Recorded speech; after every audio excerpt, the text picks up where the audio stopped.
I just want to say first, welcome. Thank you guys for being here. Thank you for continuing to be a part of NYC Brunch Squad, continuing to show up for yourselves, for each other, helping our community to stay together. I really appreciate it. For all of the new faces on the call today, I'm Liza. I'm the founder of NYC Brunch Squad. So we started out as a brunch club for women in New York City that were looking to make new friends and connections. I was hosting anywhere from 3 to 5 events per month. And then obviously when COVID hit, we had to transition over to virtual events. But it actually ended up being super exciting because now we can welcome ladies from outside of New York City to our events. And we had a woman join from Italy last weekend. So we have officially gone global, which is super exciting. So it's completely free to join. If you haven't already, you can sign up on our website to get our invitations every month. And every event during COVID is either free or under $10. So just to go through what we're going to do today, I have some very brief announcements as always. And then our guest speakers are going to share some tips and tricks for decluttering. I'm going to be paying extra close attention to that because I need all the help I can get in that area. And then they're going to share some of their favorite items for organizing. And then we're going to learn how to implement Feng Shui right away and start seeing results. So then we'll move into the Q&A portion of things. So I have a bunch of questions that were submitted ahead of time. So we'll chat through those. And then of course, if you guys have other questions that pop up, as I mentioned, this is going to be so informal, like please just pop in and ask your questions. I will be monitoring the chat as well. I see Jana saying her office desk is overwhelming. We will take care of that today, hopefully. So yeah, we're going to try to keep this around an hour. If anybody has to leave at any point, no worries. Again, it's being recorded, so you'll be able to catch anything that you missed at the end. So I want to give a huge thank you to our lovely guest speakers today. Benton McClintock is the founder of Revised Designs. He focuses on professional organizing with design in mind. And then we have Lisa Alden, who is a Feng Shui teacher, and she helps bring balance, beauty, and prosperity to her clients' environments. So as I said, they're going to kick things off, just give us a few tips and tricks, and then we will dive into questions. So thank you guys again. And Benton, I will turn things over to you. Hello, so I'm Benton. I started this company back in July in the middle of the pandemic. And I have always just it's been in my nature to organize and just, you can ask my mother, she is here. She's Jill McClintock, she's right there. But ever since I was a young child, that's just how I've always been. And I moved to New York to work in fashion, and then I worked in tech PR, and I did all of these jobs, and obviously all that has like translated into my business now. So it was all very, very useful. And that fashion side of me has made me take my organization into like an aesthetic level. So I love when clients want it to be as beautiful as possible and want to use like different materials. And like, that's why I call it revised organized design. So it's more of like, my friend calls it, she said, she actually made up the slogan like a week ago. She was like, interior design for the places you hide, which I love. So kind of just like making spaces that you don't want to show people, like whether it be your pantry or your closet or like even the inside of your fridge, like you want to open that up and be like, look at this, look at how everything looks, like, isn't this beautiful? And just, you want every part of your home to be exciting and gorgeous and stunning and like almost impressive in a way, even if it's daunting or scary.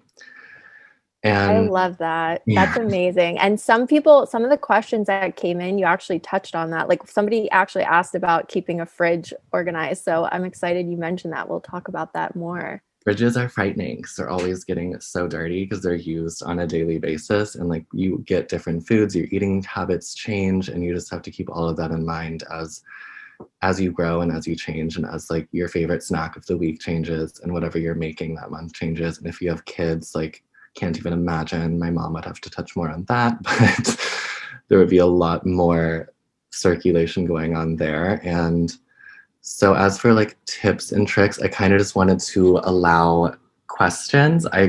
don't even know where to start with that. Like for me, I live in a very small New York City apartment. So like my main tip is go high and get a ladder if you're not 6'4" like me, and utilize every space up to your ceiling and keep as much of your floor as empty as possible. And that's like my main tip. And I can speak further on that if anyone else has more questions regarding how to live in a small New York City apartment. I'm probably like the queen of that. I share a 350 square foot apartment with my boyfriend.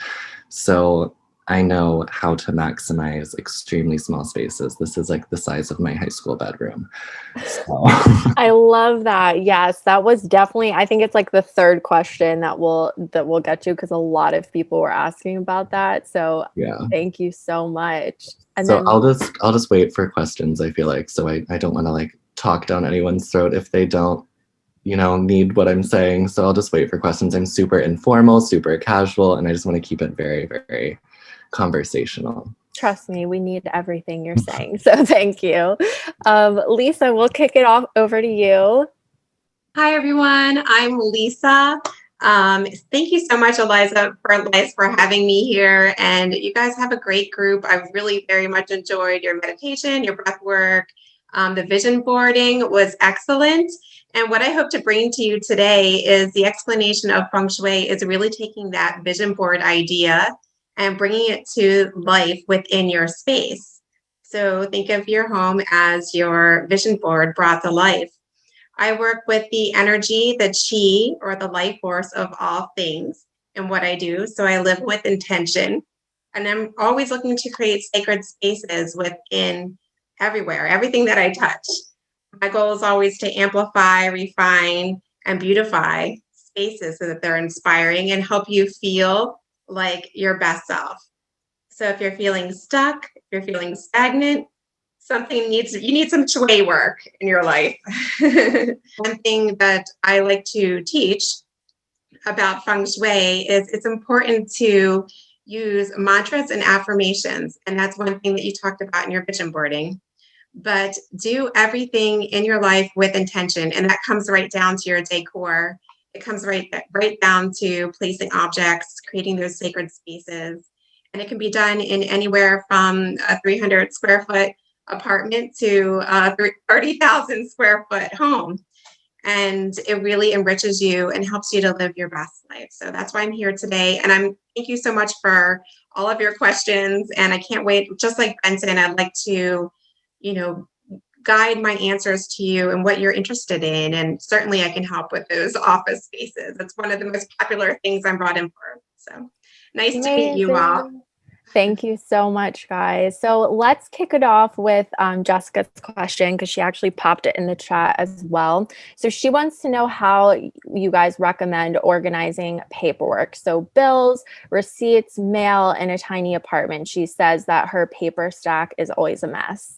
So if you are fine with virtual, there are a lot of apps that'll just like scan it and store it for you there. I hate having papers in my house. Like it stresses me out. So like that's something I like to do. There's something called Scanner Pro on the App Store, and you just like scan it, it puts it in there, and it's just there and it stores it, and then you can like keep track of it that way and make different files and tabs for it. But if you want it to be in the physical world, I'll drop like an Amazon link right there.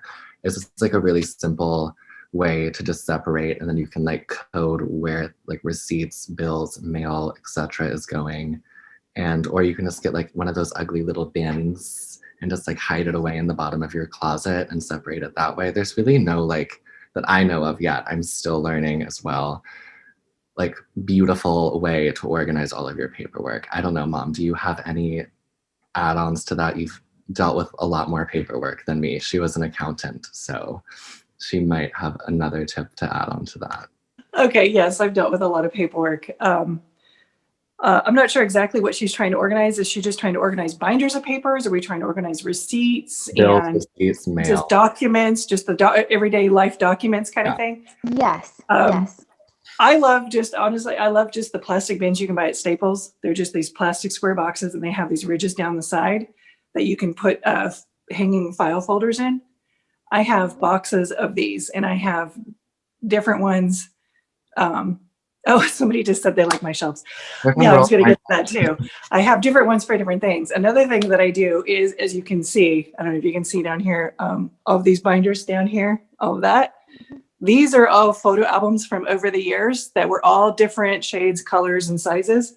What I did is I just went and bought a big old roll of packing, the brown paper for mailing, shipping, packaging, that brown stuff. And I just folded, remember back in the day when you used to put folders on books, just folded all of those up. And now I have one nice, clean looking shelf. Another thing is to put everything in nice bins like that. That's full of dog toys and all kinds of other crazy stuff. So just kind of pick one color and kind of go with it. Love it. Love it. Jessica, does that, okay. Yeah. She says, thank you. We'll definitely look into options for containing my paper clutter. And thank you for sharing about that scanner app, Benton. I never thought of that. That makes a lot of sense. Yeah. So If you trust the virtual, that's just, you can get lost. So yeah, no, that makes sense. So this next question, there were a lot of questions that were similar to this one. So they said, I have so much stuff I want to get rid of, but I don't know where to start. And I feel like after I get rid of something, it's when I want it next. So I think they're saying like they think they're going to need it at some point.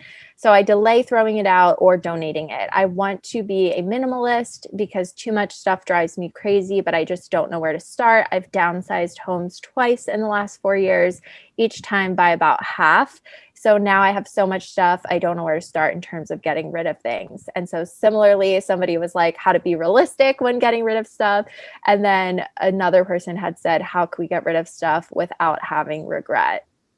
I think the regret comes psychologically because you get rid of it. And that's the moment that you realize you even had it in the first place. And then like, say you're walking down the street and you see someone wearing a really cute outfit and it might be like a piece that you just got rid of and you're like, ugh, why did I get rid of that? Like, she looks so good. I had that. I'm going to go buy it again now because like, why did I get rid of that? It's a very psychological, you're thinking about it after you get rid of it because you just saw it. And that's the only reason you're attached to it in that moment. It's not because you actually are in love with that piece or anything like that. It's just because it's on your mind. And I think that's like a super psychological thing. And it's just kind of like being able to just be like, no, I know I needed to get rid of that. Like there was no reason to keep that. Like this is just like my mind playing games on me. And I call it like the 5-second rule. Everyone has their limit, but if it takes me more than 5 seconds to decide if I want to keep something or not, it's because I'm justifying it. And I'm creating ideas in my head. Say if it's like a piece of clothing, I'm creating like outfit ideas in my head of like how I can wear that next or how I can like recreate it or if I can like refurbish it or change it or cut it up or do something crazy and wear it at Coachella in 2030 when the pandemic's over.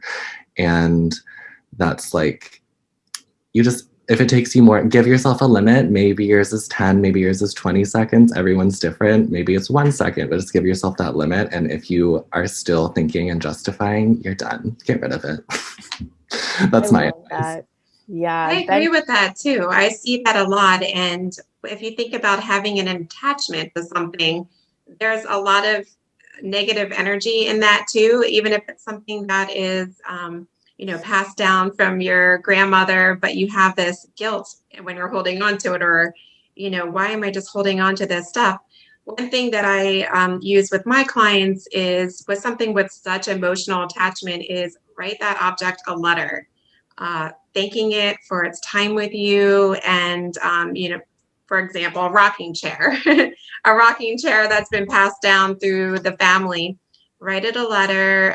Thank you for being so great with us through all of our families. And we so much treasure it, all of the experiences, and really get down into it. My children were rocked in you and my great grandmother's children were rocked in you, and donate it to someone who can use it better. I love that idea. That will help heal and move through that energy. So, and another way to help cope with getting rid of things, this is actually my mom's idea and totally plays in with like my whole virtual, I know I'm Gen Z, everything's virtual, but take a picture of it. Like if it's meaningful to you and like if it's just like a trinket or something that you really don't need, just take a photo of it. Like say you got it in Paris with like an ex-boyfriend or girlfriend years ago and it's like has a good memory in your heart, just but you don't like want to keep it, it's collecting dust, just take a photo of it. Cute. Make a file of photos, things like that, and it takes up zero space anymore. It's beautiful. The picture thing, yes, Ben. But also, do you want it, need it, or use it? And how hard would it be to replace? If this is something that you, like a tool, or it's something that's going to be impossible for you to replace if you need it down the road, and you feel like you are going to be using it, then you might want to keep something like that. If it's going to be very difficult or very expensive to replace, that's something that might weigh more on the, okay, go ahead and keep it side. If it's something that you can easily replace or you don't see yourself using, and you have this weird attachment to it, a good way to release that attachment is to realize that you're releasing that object from your space, and you're giving it to somebody that is going to use it. So if you can wrap your brain around that because maybe you'll feel like a little bit of a guilt or something, because maybe it was a gift from somebody, or like you said, it was something you picked up in Paris and you have this bond to it. You're giving it to somebody that can use it and will appreciate it. So if you can maybe wrap your brain around that, that'll be easier for you to get rid of things. I love that. Thank you guys. That's such a great question. I mean, answer to that question. Another kind of piggybacking off of that, just in terms of clothing, I know that I've heard a lot of different things. Like I've heard some people say, if you haven't worn it in 6 months, it's time to let it go and things like that. So how do you guys recommend we assess like what to keep in our closet and what to donate? Is there any sort of tip for that? So many ways to go about it. I feel like depending on where you're living, because in LA it's seasonless, whereas in New York we have so many different seasons. I feel like if you're living here, if you're doing the time rule, if I haven't worn an X amount of time, you kind of have to like keep in mind like what season is it? Like when would I have worn this last due to like the weather? So like right now, if you're getting rid of summer things, like you should think about like, did I wear it last summer? Did I wear it last season? Like just think about, did you wear it in the season that you were supposed to wear it? And if you didn't, get rid of it. But also there's the concept, like if you're excited to wear it, like keep it. Like if you find it and you're like, wow, this is so cute, I forgot I had this, and you're excited to wear it, keep it. Like everyone is always so shocked when I work with them, because we go through things and they'll be like, oh, I'll get rid of that. I'm like, are you sure? That's kind of cute. Like, so like I'm very open to like keep it if you think it's cute and it's exciting to wear. Like don't feel shame in keeping something if you want to keep it. But if you didn't wear it last season and you don't think you're going to wear it again, just get rid of it. And if you're living in LA where there's no seasons, if it's been like 3 months, just get rid of it. I love that. Thank you.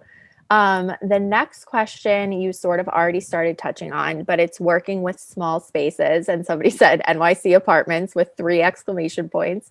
How to optimize organization solutions for having a ton of clothes and shoes, storing seasonal items, which you just sort of started touching on, and then also tips for decorating small spaces.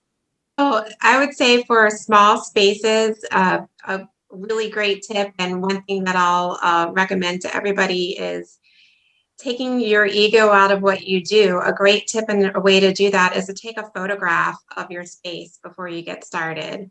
And that helps you to see things that you might not otherwise notice, little nuances or spaces. And I always say we become nose blind to our space. So take that photo, take a look, and you can assess for yourself, where is there opportunity to create some, as Benton mentioned earlier, you can create some height within a smaller space, find those nooks. And you can also look into ways to disguise storage as artwork. You can use canvas to hide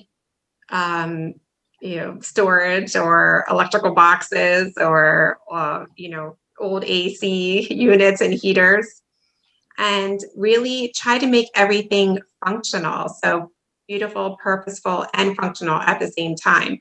It's okay if you need to have, I always use in small spaces, rolling carts.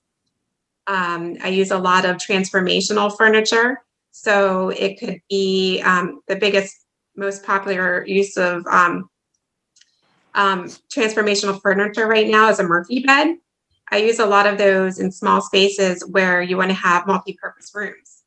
So you can have your treadmill, you can have your bike in there, have a transformational piece of furniture that you can fold up and also put objects on top of it. And it looks pretty. And for Have anyone who everything doesn't know, the Murphy bed is the one that's like on, you can put it up, right? Okay. So a Murphy bed, I should Google one for you really quickly, but a Murphy bed can look and appear as if it is a bookshelf, for example, like behind Jill, and it can fold out into a bed ultimately, or it can look like a hutch, or it can look like, virtually any other type of furniture these days, and fold out, and there you have your bed, your guest bed, or even in a small space, it can be your bed that you use on a daily basis. And they're really, really cool. I've been using Wayfair a lot, Wayfair Professional. They've been having great deals on Murphy furniture. So check it out if that's something you're interested in. It'll give you a lot of space. Everything on wheels, so you can move it around. I use a lot of rolling carts. There are some really pretty rolling carts. Look at qvc.com or hsn.com. There's some rolling carts that come in cool, fun, fashionable colors. And you can use those to store, if you don't have a pantry, you can get some pretty baskets or metal containers, whatever suits your personality, and just, disguise and display everything that you own. There's a lot of good books out there about living in small spaces too, functionally. But Benton's idea about playing with the height is the one that I just keep coming back to also. There's so much unused space. And if you take a picture of your space and really evaluate, what do I have to work with? You might be surprised. You're not as limited as you think. Yeah, even if you are shorter, you just get a ladder and like I'm just gonna show you my kitchen. So I have like 3 cabinets in my kitchen. So I have so much stuff up top. Like those are all of like my baking, like spices and like almond flour and stuff like that. And then like bags and my drying rack for my dishes. And like, yeah, if I wasn't like 6 foot tall, that would be kind of annoying, I guess. But just put what you're not using as much up there. And then, you'll just have to grab your little stool or your step ladder whenever you need it, and it'll save you so much space for the things you're accessing like multiple times a day. And like if you're like me, the 2 cabinets you do own. So just go as high as possible, like stacking your get Tupperware that stacks. A lot of Tupperware doesn't really stack that well, so make sure it's stackable and they're not like sliding and they're actually like meant to do that, or else it's just gonna like be a tumbling chaotic mess. So just make sure when you are going high that you're buying products that are meant to like be stable. So that's a really big thing. And then also, because I have no storage in this kitchen, I have these little shelves from IKEA. They float, they hang in the wall. They're super easy to install. And that's where I put other things that I'm using constantly, like silverware and glasses and just things like that. Container store, yes, she's great. My kitchen is bigger than yours. Well, my bed is 2 feet away. So, but anyways. I love it. I love it. Yeah, just go really, really high. And just when you're buying furniture, just make sure that it's as compact as possible. Like my kitchen table, the chairs slide underneath it. So whenever I'm cleaning, I don't have to like move my chairs anywhere. I can just like vacuum and mop like right underneath it, because I do that every day because I'm psychotic. And also, like she said, take photos of the space before. I always like to draw a floor plan and design it that way ahead of time, just on a piece of paper, or if you have like a software you like to use on the computer, just draw it out and start placing furniture in it that way, so you can like see the amount of floor space you're going to have and what you're going to need to do there, because you just want to maximize your floor space as much as possible. So those are my few New York City living tips. Oh, and also like my spring and summer wardrobe is all underneath my bed right now. That'll come out in a few months. None of that is in my closet because I just don't have the space for it, or else I would just be digging through things.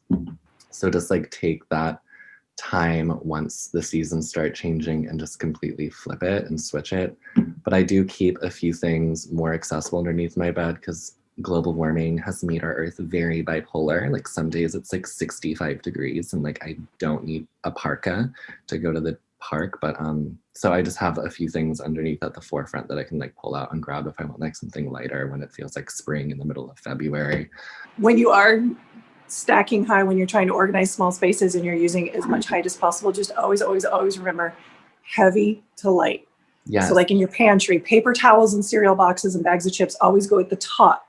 Canned goods and things in glass always go towards the bottom. You always want to put heavy, big on the bottom, light on the top. One of the things that drives me nuts, one of my biggest pet peeves, is all these pictures of all these beautiful kitchens and pantries and everything that everybody has now, that all these movie stars have, and everything is in glass. Think about it. You have glass items really high up top. What happens if you slip and drop something? That's why all of Ben's items on the top of his cabinet are square plastic, because if they drop, they're sealed and they're plastic, and he's not going to have a huge mess on his hands. So think about what you're stacking, and when you stack, when you're going high, think about what you're putting high. Thank you guys. Such amazing tips. So before we get to the next question, I just want to share something that Cassandra shared, because we have some people who are calling in, so I don't know that they can see the chat. So she says, at a previous job, I worked with providing housing to women who have experienced chronic homelessness. So to me, the best way to get rid of clutter is asking, is there someone who needs this or would be happy to have it? And I just love that so much. Thank you, Cassandra, for sharing that. Amazing. So while we are talking about kitchens, do you want to touch on fridge organization? Because there were actually a few questions that came in on that. Fridge organization. So like the acrylic plastic bins are a lifesaver. I love those to death. They're just like little square bins, and I put all of like my produce in there. I know a lot of fridges also have like produce drawers, so use those as well. But some things that are like scams that I see on like the Home Edit Instagram and stuff like that, like the egg, like the plastic egg containers, I don't really see as useful. They're pretty, but if you don't have 18 eggs at once, you're just like wasting that space. Honestly, sometimes putting your eggs inside like a bowl or something is more practical, because it ends up saving more space and allows you to use other parts of the fridge. And what else? I love getting like other like glass carafes to put like juices and like milks in, for it just to keep it consistent and beautiful throughout. Make sure they're like large enough to fit the milks and juices that you buy on a consistent basis. But putting those into separate containers like really makes the aesthetic of a fridge feel a lot nicer for fridge bins. Yeah, just get like the square, like I think like mine are like 6x6. And they fit like a really good amount of things in them, or 8x8 if you have a larger fridge. Mom, do you have any fridge tips or no? Do I? Yeah. Just keep it clean it out. Like I know my garbage day is on Friday, so I try to always like Thursday night have it in my head, clean out my fridge. So that's just kind of a routine I have. Yeah, we cleaned our fridges a lot when I was a child. Yeah. It's one of our chores. You don't realize how quickly things can get. Clean it. Yeah. Yeah, that makes so much sense. Awesome. Okay, so next question is about junk drawers. So somebody wanted to know, how can I organize my junk drawer? My mom is like the queen of junk drawers. Like truly, she amazes me with how every time we do a job, I just like hand that over to her, because I don't know how she does it. She'll make a junk drawer look Instagram worthy. It's insane. Honestly, TJ Maxx and stores like that have great, go to like the office section, they have great little organizer container things that fit in your drawer. Take your drawer measurements first, obviously. But I don't like the one, try and have like rubber bottoms on them. If they don't have rubber bottoms, you can easily put something rubber on the bottom so that they're not moving around. But literally, it's just as easy as going through and kind of putting like items together. You know, put like batteries and like tools and weird little gadgets and weird little, I don't know what this is, items together, office items together, paper items together. Just make piles of like items. Go through them. As you're making your piles, you'll find so much stuff that you don't need and you can throw away. And then just try and sort everything out. And again, if you look on Ben's website or on his Instagram, you'll see different junk drawers and different things that we've done. He'll have before and after pictures, and you can kind of see how we've categorized everything. Really just try and find pictures and emulate it. Make sure that they have like sticky bottom, like rubber bottom feet, because that makes such a huge difference, so that when you're opening and closing the drawer, they're not like shaking and like moving all around. Because we have worked with pieces that didn't have the bottoms before, and it's just the most annoying thing in the world. That makes sense. I'm going to find one right now and send it. Thank you. Lisa, this next question is definitely for you. Somebody wrote Feng Shui for prosperity, health, and joy. Yes, and before I get into that, a little bit about what we're talking with junk drawers too is pay attention to where we're collecting junk drawers within the house or the office space, because that will tell us a little bit about blockages in our own energy. I do a lot of work with a Bagua map, which is a tool that I use in the profession. And you can Google and find Bagua maps. I'll show you an example. So this is an example of a Bagua map that I've downloaded from the internet. But the way that we use these is to align it with the main entrance of a house or a room. So the lower squares here, the 3 lower squares, are always going to align with the entrance, the main architectural entrance. So if you live in an apartment, it would be aligned with your front door into your actual apartment. If you're looking at your room, you're going to align it with the door of your room, so the wall containing that door.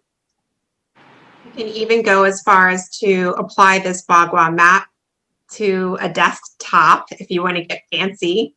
But pay attention to the back left corner here. That's the corner of wealth, prosperity, and self-worth. Wealth and abundance. So abundance can mean different things for many people, how you want to live abundantly, but apply this Bagua map to your space. Look at the back left corner. In my home, the back left corner is actually missing. So I have to do Feng Shui cures to correct that energy. So don't be scared or off-put if you're missing one of these spaces. In any space and you're trying to activate your wealth and abundance, you want to assess that area first, pay attention, see if there's any clutter. That's a big indication that you might have some blockages in your money flow. And that is something that we can address. It's okay to have clutter. I'm not always getting my red pen out and judging everybody, because I collect papers, for example, and that type of thing. But don't let it sit stagnant for very long. One thing that's very important is we always say in Feng Shui is to try to move at least 27 objects a day to get the energy flowing. So if you have clutter, okay, if you have a junk drawer, make sure you're moving the items within the drawer. It's not collecting dust. Look at that area, the back left corner, and see that it's beautiful. Have things that are of the wood element. The wood element is the element of nature that is ruling this area. So you would have things that are made of wood, actual material, or you would have things that are column shaped. Also flowers, plants, those are elements of wood as well. So those would be great. In my abundance corner, I have a plant shelf and a garden that fills in that space. And I pay great attention to make sure that I'm nurturing that space and that there's not any blockages. A lot of my clients will say, I place something with intention to activate my abundance corner. For example, you could place a fountain, because that has water and water feeds wood. You could place a fountain or a tall object, a column-shaped object, and they'll activate that area and say, Lisa, I activated that area and I was able to close my biggest deals of the day, by placing an object, for example, on their desktop. So take a look at that area, see if you're collecting anything that's stagnant energy. If possible, clear it, physically clear it. You can space clear it using essential oil sprays, or a lot of people like to use white sage or Palo Santo for incense to clear. And just place things with intention to activate your abundance and money flow. Amazing. Lisa, we had a couple questions come in about the direction. So Audrey was saying, would the direction be standing at your door and facing into your space, or facing the door? And then similarly, Julie was asking how to figure out how to align to the direction. So the directions in the type of Feng Shui that I practice, which is Black Sect Tibetan Buddhist Feng Shui, BTB Feng Shui, if you look at it, it is based on the powers of intention and intuition, and that's something that we're all born with. You'll see the directions here, and there are Feng Shui professionals that work with compasses. I'm familiar with that. I respect it, but I don't use it because I don't need them in this practice of Feng Shui. It's very simple. So north is that you see here aligned with career and life.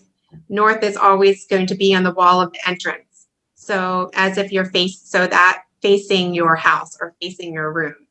So if you're facing your house and the door is in the center, your entrance is in career or life journey. If your door is a little bit off to the left side, it's in knowledge. A little bit off to the right, it's in helpful people or travel.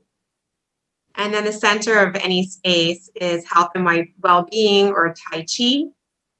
And so that's very important, the center of any space. You don't want to have any blockages there. You don't want to have any drains. Definitely always pay attention to the center of any space of your home, of your office, of your room, of your desk. Awesome. Thank you. I can't believe we're already coming up to an hour. We have about 10 minutes left. So I'm going to start combining some of the questions. Diana just said, I'm trying to convince my boyfriend to finally remodel his home that I moved into a year ago. How can I approach Feng Shui with an interior designer? And I'm going to link that with a question that we got about how to combine two very different living spaces. So her and her fiance, and have them work together in one space. So the first question is how to do interior design with a Feng Shui perspective. I would say either you hire a Feng Shui consultant along with your interior designer to collaborate and make sure that your personal energy, your space energy, the landform energy around it is aligned with your aesthetic. And that will make it even more powerful and also take out a lot of the hemming and hawing over, this or that. You don't have to have these long,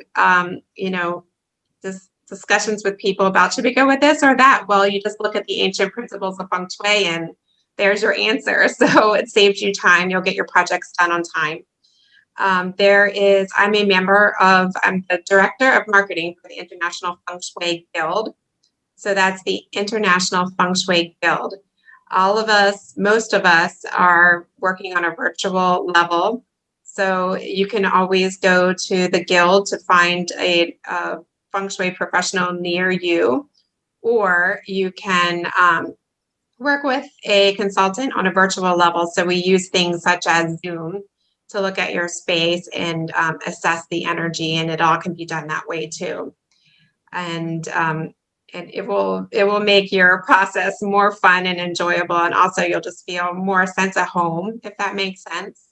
Have you ever been in the most beautiful space and it just feels empty and not like you and not like home?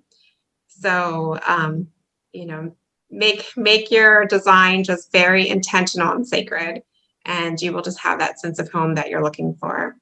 And then trying to convince a boyfriend to remodel, is that the next one? Yeah, they were kind of combined, but yeah. Combining? Yeah, okay. So combining, we want to look for symmetry when it involves relationships. So combining things, always keep in mind a symmetry and an equality in space. So you should have equal space on either side of a bed. You should have a balance, especially within the bedroom. And it's the masculine and the feminine, it needs to be there, but you don't want an imbalance. And that's one thing we're looking at with the yin and yang of all things. You don't want to have an extreme in the feminine or the masculine energy.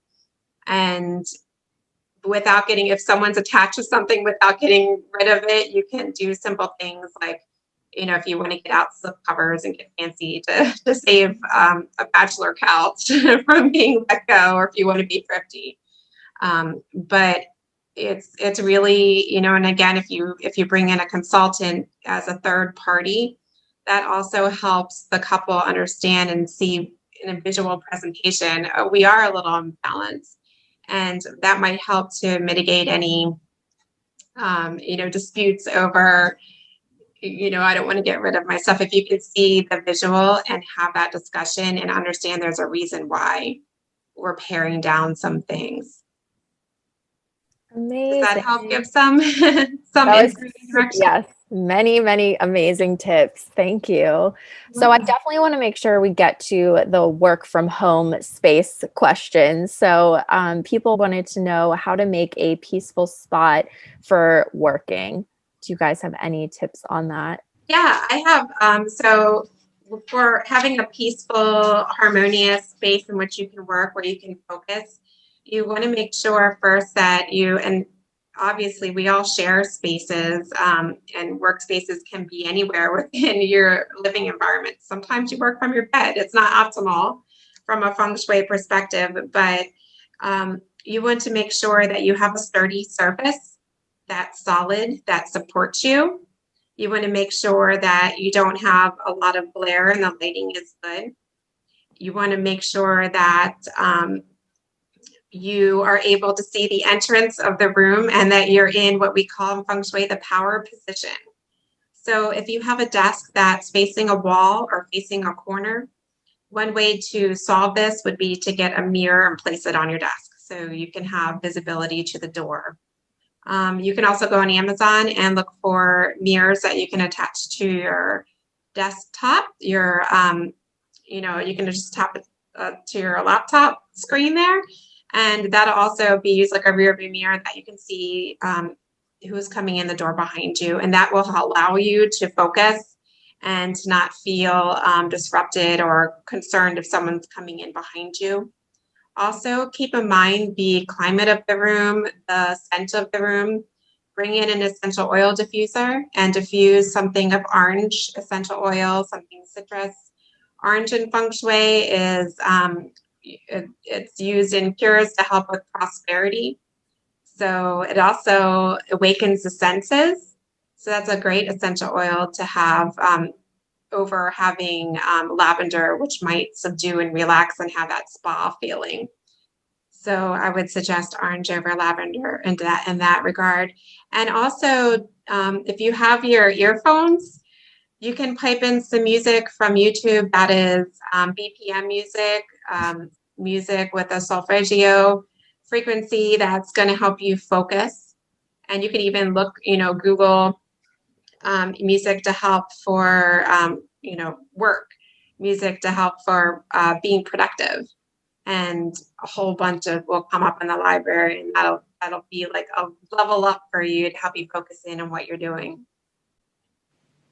Amazing. Benton, Jill, did you guys have anything you wanted to add to that? For me, I have to be near a window. I think that enhances productivity so much more to have that vitamin C. I cannot be in a dark space. When I used to work in an office, I was just I was so far from the windows. I was just underneath these fluorescent lights all day long, and I felt like I was turning into a zombie.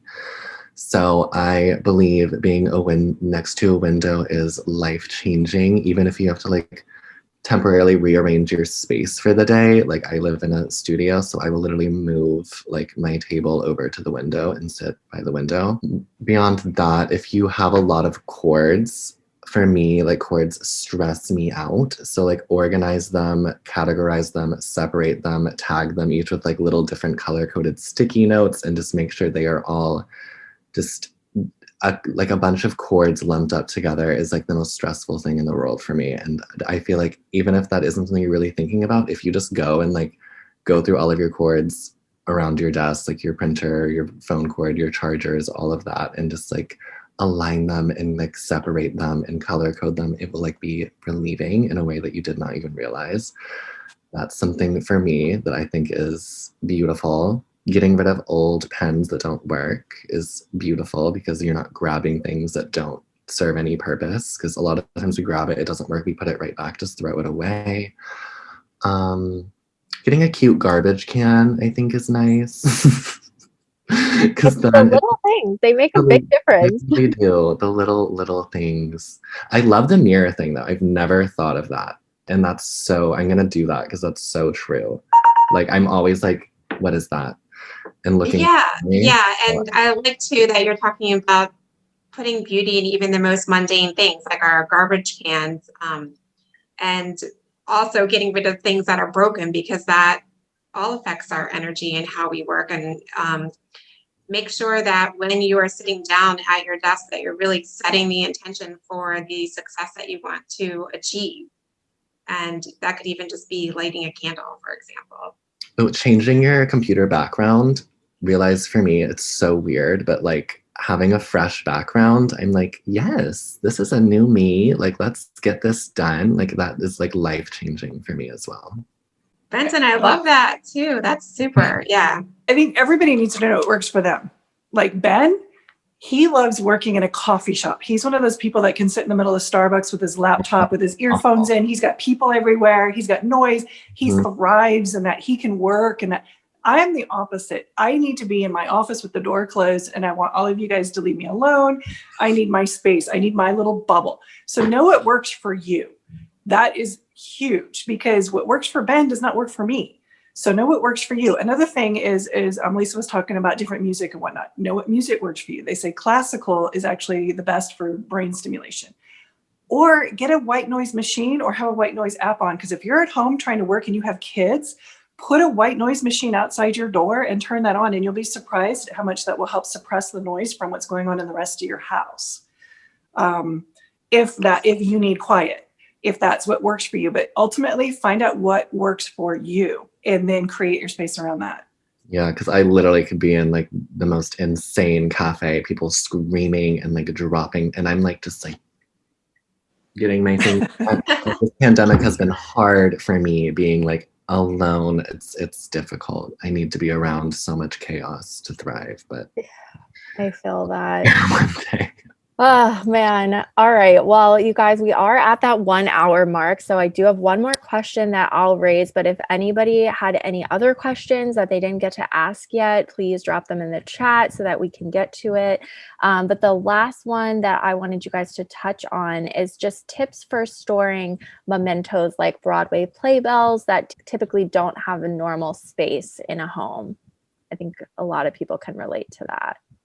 For me, again, back to like my whole photo thing, if it's not really doing anything, just take a picture of it and make a photo album of your mementos like that, and then you can store it in like a literal book like the ones my mom has behind her. But if it's something that you just cannot part with in any way, shape, or form, just make a designated space. Like I think a futon at the end of your bed would be a really nice space for things like that, because it is kind of a larger space and it's something that you have access to if you want to just go through it on like occasion and just like see different things. I know people typically put like blankets in those, but if you get like a storage futon at the end of your bed or under a window or just somewhere, and just make it like a pretty place to store things that have meaning to you rather than just shoving it in like a random box in your attic. And then it'll make you, think about those things, and you'll want to actually like take care of them and, check on them and make sure they're doing okay. And they won't be getting eaten by rats in your attic or whatever. So I think that's like my two main tips is decide if it's worth keeping. And if it is, find a nice place and consolidate it. And if it's not, take a photo and make a photo album.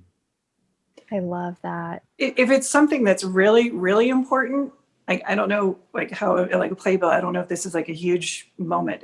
Frame it and put it on your wall. I mean, if it is something that's that important for you, make it a piece of art in your house. I love that too, yeah. So that was going along with Jill's recommendation is framing it. If you go on Amazon.com, there are frames that will allow you to display your playbills, and you can stack them one on top of one another within this frame and rotate them out. So you could have like a little display wall. The perfect place for playbills is in your creativity gua. So if you take out your Bagua map, it would be on the right side of your home or of your office. And you would hang your playbills or display them in that creativity gua with the purpose to activate your creative or your child spirit and your creativity.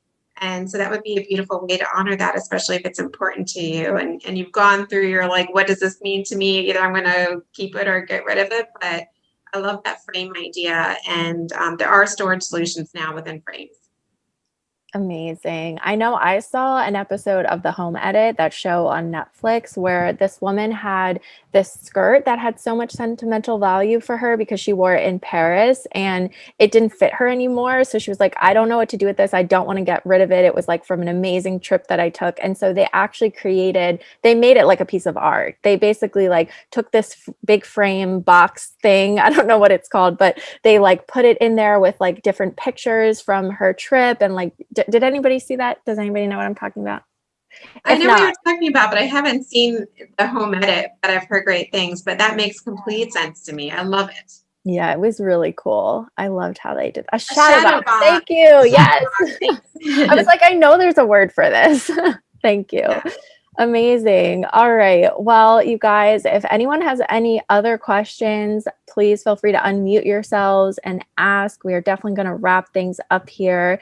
I hope that all of you guys are in our Facebook group, and I hope that you will post these photos of your beautiful spaces after you implement all these amazing tips that we got today. I would love to see it. I need all the inspiration I can get.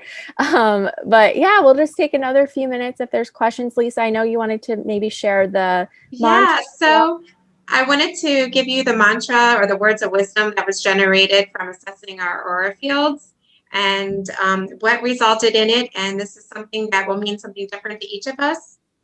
Glow with the vitality and energy of inner peace. Glow with the vitality of energy and inner peace. So that's a very beautiful word of wisdom, and that's generated from our aura field today.